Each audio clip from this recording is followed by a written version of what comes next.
ভোটে জিতে মন্দিরে পুজো বিজেপি প্রার্থীর। মন্দিরে পুজো কাটোয়ার জয়ী বিজেপি প্রার্থীর। শান্তি রক্ষার বার্তা জয়ী প্রার্থী কৃষ্ণ ঘোষের।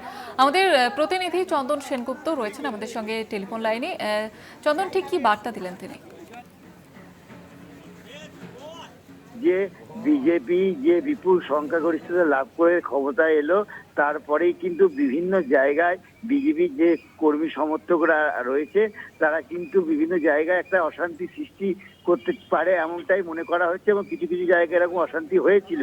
এবং তারই প্রতিবাদে তারা বিজেপির যে প্রার্থী তিনি বলছেন যে শান্তি রক্ষা করুন, খবরদার এরকম করবেন না যাতে মানুষের অসুবিধা হয়, এবং যে সবাইকে বোঝানোর চেষ্টা করছে যে শান্তিতে থাকুন, আগামী দিনে শান্তিতে সবাইকে নিয়ে একসঙ্গে আমরা রাজ্য চালাবো।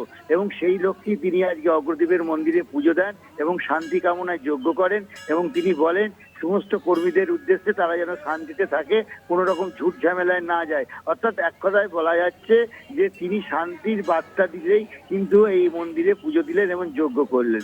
জয়িতা। ধন্যবাদ চন্দন। আমাদের সঙ্গে টেলিফোন লাইনে ছিলেন আমাদের প্রতিনিধি চন্দন সেনগুপ্ত।